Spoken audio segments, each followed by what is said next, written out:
you are the founder of Spanx, which has blown up. It's like one of the biggest companies in the world, it seems like now, right? And you're There's a lot of butts. right, There's yeah. a lot of butts out there. And I know you've shared how it all started, but for those that don't know Spanx, can you share how it all started so we have an understanding of what it is and how you got into it? Absolutely. It actually started with my own butt because I couldn't figure out what to wear under white pants.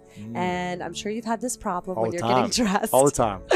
So what ended up happening was there was, our undergarment options were no good. There was underwear that left a panty line, and then there was the girdle that was way too thick and heavy.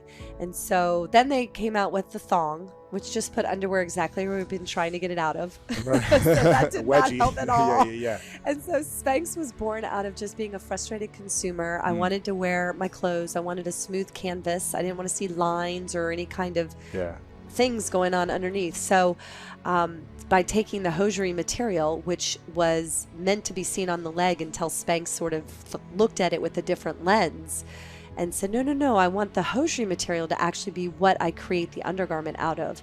And it was wild trying to convince the hosiery manufacturers to help me make this product with that in mind, because for so many years they'd been using the material to be seen on the leg. Right. And I said, no, it's the perfect material to create the perfect canvas for women under our clothes. And it opened up my wardrobe. It opened up so many other women's wardrobe. We could start wearing colors we didn't feel comfortable wearing. And the models get airbrushed. We get Spanx. There you go. There you go. I love it. So anyway, I went into the manufacturing plants, and they asked me the same three questions. And you are, let's say, Sara Blakely, and you're with myself, Sara Blakely, and you're financially backed by, and I was like, Sara Blakely. So you can imagine how those went. It's like, well, have a nice day, honey, and good luck. And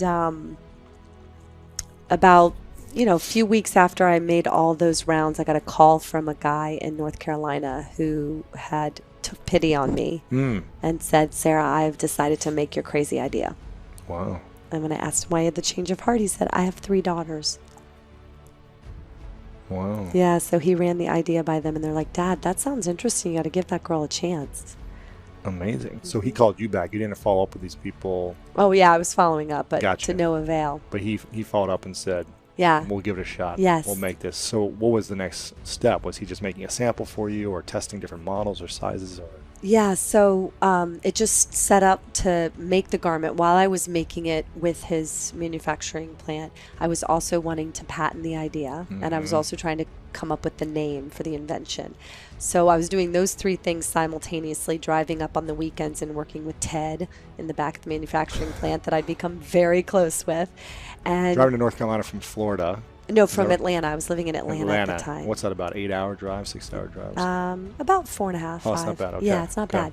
And so anyway, Ted became my buddy, and I went to get it patented, but all the patent lawyers wanted between $3,000 and $5,000, and I had $5,000 set aside to do this. That's it. Yeah. So I wrote my own patent. I went to Barnes and Noble. No way. And I bought a book called Patents and Trademarks.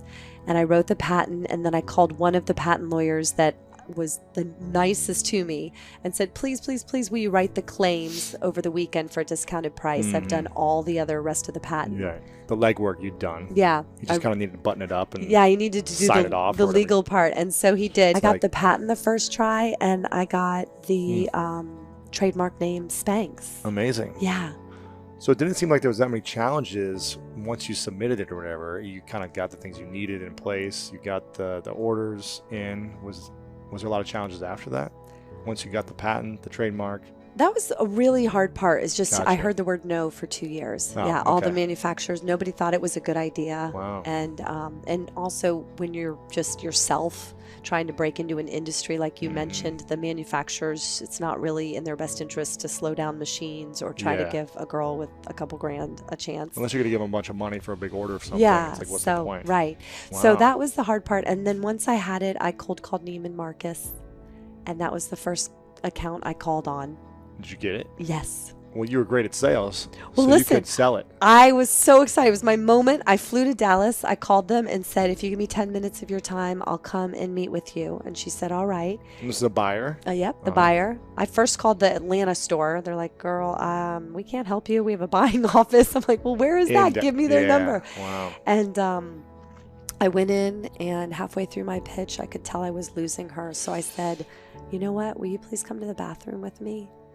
And she was like so buttoned up. I mean, Neiman Marcus, like her pen matched her belt, that matched her shoes. And she was like, what? Like, what am I going to do in the bathroom? I know. I was like, just follow me to the bathroom and show you my own panty line. And I went in the stall with Spanx in my pants and without it in my pants. And she was like, oh, I totally get it. It's awesome. And I'm going to put it in 7 stores. Wow. Yeah. I mean, just like that. Just like that. Then I called every friend I had in those 7 cities, like people I hadn't talked to in 20 years. So, hey, go buy a few of these. Go I'm make, like, take your girlfriends there. Hi, Christina. Remember me? I used to sit next to you all the time in grade school. Will you please go buy this product called Spanx? I literally called them and I said, and I'll mail you a check. So I paid all my friends and friends of friends to go buy the product. That is brilliant, And I actually, said, to get some movement. Yeah, I said, go in. I gave him a whole script. I'm like, go in and say, I've been looking for this all my life. I can't believe it's here. And create all this excitement. This is amazing. And then, of course, a week later, I talked to the Neiman's buyer, and she's like, Sarah, we are blowing out. I'm like, you don't say. No way. Meanwhile, I was buying them all. That's brilliant. You have to. Wow. You have to. Created You have incredible to momentum. ensure your own success. Absolutely. So then once I started running out of money, Oprah called and put it on as her favorite product of the year. How long was that for? Until the time was in Neiman Marcus to Oprah calling? Like a month.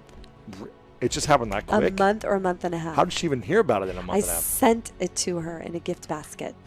And her Andre, who dresses her, put it in her dressing room, and she put them on and has basically worn them every day since. Where would you be if Oprah didn't pick it up within the first couple months? Like, if you had a year of trying to do this on your own, do you think you'd have got other press, or you'd have gotten the money to build it? Okay. I do, because I was so determined. I mean, as soon as I got committed. the order, I was so committed. You weren't just interested in seeing if this worked. You were committed and doing whatever it takes. In it to win it. You have to remember, right? I was selling fax machines door to door, being thrown out of buildings. I had no option in my mind. I was like, I am scripting a new life for myself. I had $5,000 that I'd started it with, and I stayed self-funded from the start. I still own 100% of Spanx. I never borrowed any money or went outside of. And how many employees do you have now?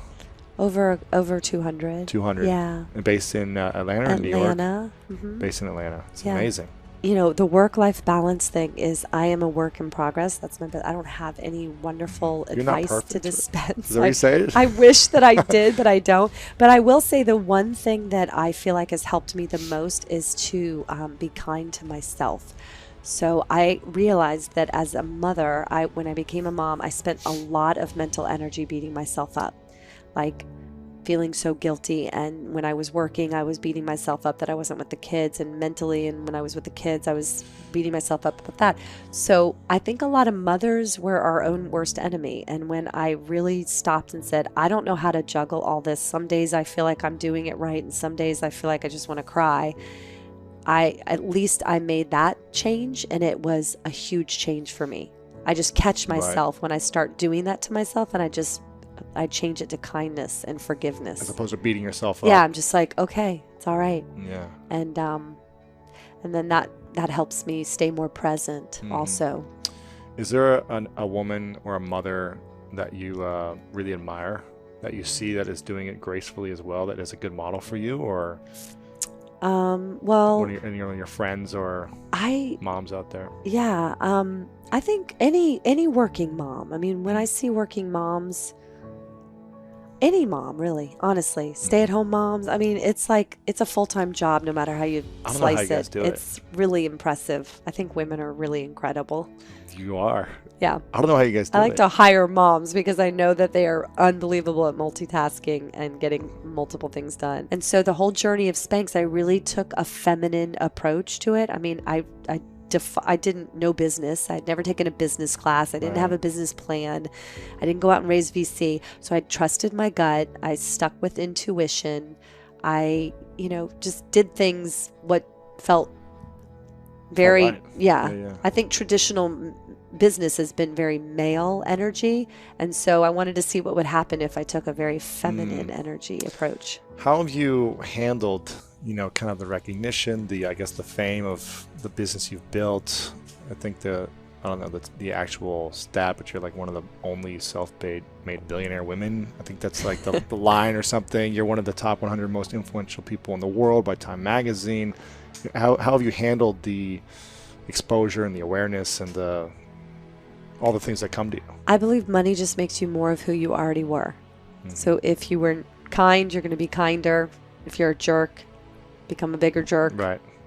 You know, insecure, you become more insecure. I see it as a magnifying glass, like, money. So money didn't change me. It doesn't feel weird to me to for me, it was really about, I was so inspired to make a product that was going to make a difference and make people feel good. And especially women, I feel like the industry had stopped caring about how we felt in our clothing. And I was really, I wanted to take that angle of like, no, I do believe we can feel good and look good at the same time. My definition of greatness